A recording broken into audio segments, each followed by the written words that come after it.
नमस्कार. मी पंजाब डक शेतकऱ्याला सांगू इच्छितो की म्हणजे काही भागात उद्या देखील पाऊस सुरुवात होणार आहे.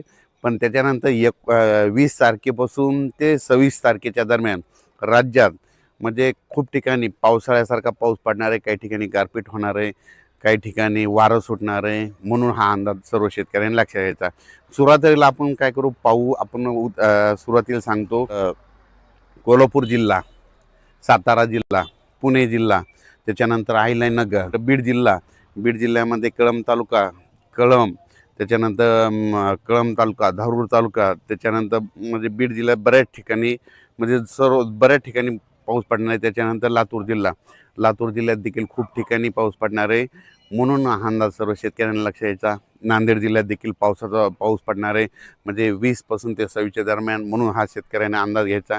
गारपीट देखील होणार आहे, पाऊस देखील पडणार आहे. लातूर जिल्ह्यात देखील गारपीट होणार आहे, बीड जिल्ह्यात देखील गारपीट होणार आहे, अहिल्यानगरकडे देखील खूप गारपीट होणार आहे.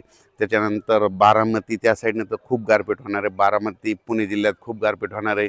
त्याच्यानंतर संगमनेर त्या भागात देखील खूप गारपीट होणार आहे. त्याच्यानंतर नंदुरबार जिल्हा, धुळे जिल्हा, जळगाव जिल्हा, संभाजीनगर, जालना, परभणी, बुलढाणा जिल्हा, त्याच्यानंतर नांदेड जिल्हा, हिंगोली जिल्हा, ह्या भागात देखील 20 ते 26 एप्रिलच्या दरम्यान पाऊस पडणार आहे. म्हणून हा अंदाज सर्व शेतकऱ्यांनी लक्षात घ्यायचा. तसेच अमरावती जिल्हा, अकोला जिल्हा, वर्धा जिल्हा, भंडारा जिल्हा, त्याच्यानंतर यवतमाळ जिल्हा, त्याच्यानंतर नांदेड जिल्हा, ह्या परिसरात बी पाऊस पडणार आहे. पण तिकडल्या प्रमाणात म्हणजे खूप कमी राहणार, तिकडे जरा जास्त राहणार नाही अवकाळी. म्हणून हे अंदाज लागचा. खरा पाऊस मात्र तुम्हाला एक सांगतो दक्षिण महाराष्ट्राकडे होणार आहे. मग दक्षिण महाराष्ट्राकडे तुम्हाला सांगतो बीड जिल्हा, बीड जिल्हा, लातूर जिल्हा, परभणी जिल्हा, त्याच्यानंतर धाराशिव जिल्हा, सोलापूर जिल्हा, सांगली जिल्हा, सातारा जिल्हा, कोल्हापूर जिल्हा, पुणे जिल्हा, त्याच्यानंतर अहिल्यानगर, मुंबई, पुणे, इगतपुरी, इकडं नंदुरबारपर्यंत, इकडं नाशिक, येवला, निफाड ह्या पट्ट्यामध्ये जरा संभाजीनगर, जळगाव, धुळे, नंदुरबार ह्या पट्ट्यामध्ये जरा जास्त काही ठिकाणी गारपीट बी होणार, काही ठिकाणी पाऊस बी पडणार आहे, काही ठिकाणी नुसतं वारं सुटल. म्हणून हा अंदाज लक्षात येतात. तसेच तेलंगणा आणि कर्नाटकमध्ये देखील खूप पाऊस पडणार आहे. काही कर्नाटकमध्ये तर खूप गारपीट होणार आहे. म्हणून हा अंदाज लक्षात यायचा.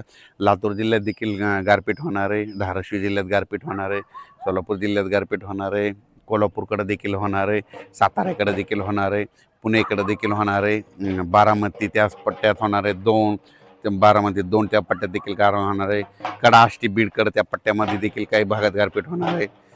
त्याच्या अहिल्यानगर जिल्ह्यात देखील गारपीट होणार आहे. म्हणून हा अंदाज सर्व शेतकऱ्यांनी लक्षात घ्यायचा.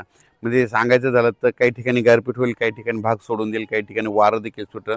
म्हणून हा अंदाज सर्व शेतकऱ्यांनी लक्षात घ्यायचा. 20 पासून मात्र राज्यात पावसाची व्याप्ती वाढत जाणार आहे.